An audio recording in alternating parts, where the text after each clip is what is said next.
Yes, ma'am.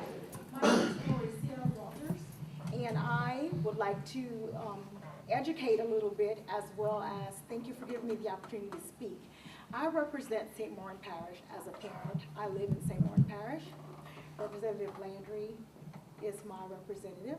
I also am a parent of a child with a disability. So I wanted to share some concerns on the Democratic, Republican. It doesn't really matter. It's a concern overall.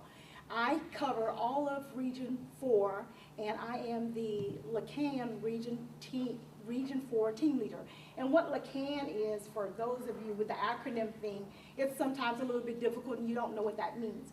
It's Louisiana Citizens for Action Now. And again, I support and I advocate for families that have children with disabilities. My son, who is 7, was born with a disability. So what my job is when legislators are in session, we are a grassroots organization. And what we do is we educate the legislators. Representative Landry gave me a good lesson during a meeting I had earlier this year about acronyms and when you tell people about what we do to make you understand a little clearer. We are a grassroots organization that help to keep our children within the home-based and community-based setting. What I mean by that is, for most of you in here, a lot of you are much older than I am. And when we, to be my parents, practically. And when children were born with a disability, they were put in developmental centers. Well, today, we don't want our children in developmental centers if we don't have to have them there. So Lacan's mission is to educate the legislators and let them know this is what we need for our families to keep our children home with us. A better quality of life. They get to be like normal children. They're not confined behind walls like they're in prison. So Lacan's mission is to keep our children there. With that being said, this session was a very, very difficult session. I am governed under the Developmental Disability Council, which is in Baton Rouge. And they're the ones that go every day to the Capitol and see, okay, what's going to be cut, what's going to happen.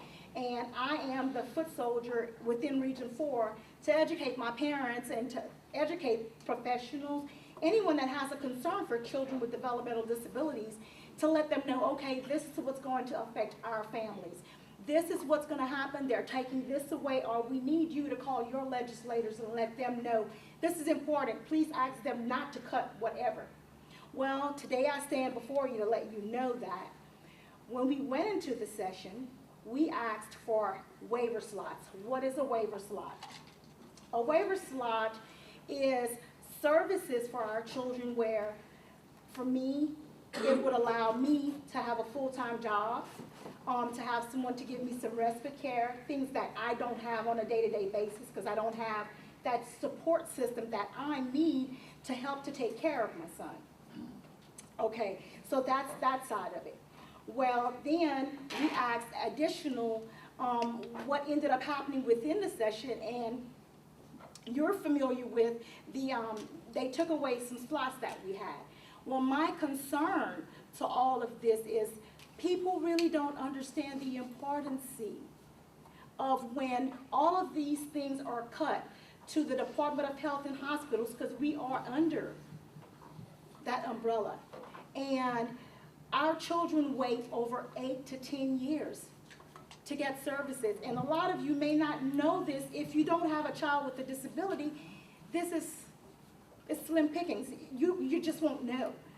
So my concern to you all is, how do we educate the legislators to let them know that this is really important? Because again, this year, we have nothing. We are at an 8-year mark, and we have over 8,000 people on the waiting list right now.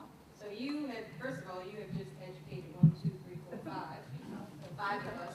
And I am very familiar with what the work that you do with the organization.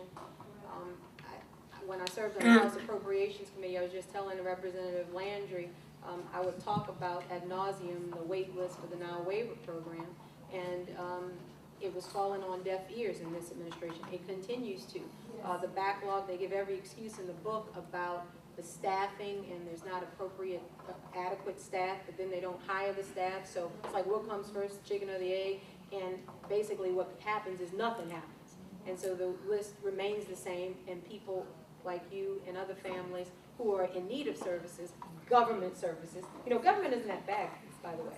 Government is not that bad. We have, you know, in fact, government has employed all of us, right, to do things that are fundamental to the operations of a democracy, right?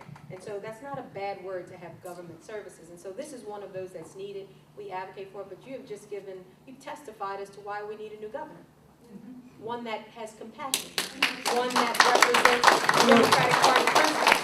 So I look forward to not only educating members and other Democrats with you, but also working with you and your allies and support system so in 3.5 years we don't have to have this conversation again.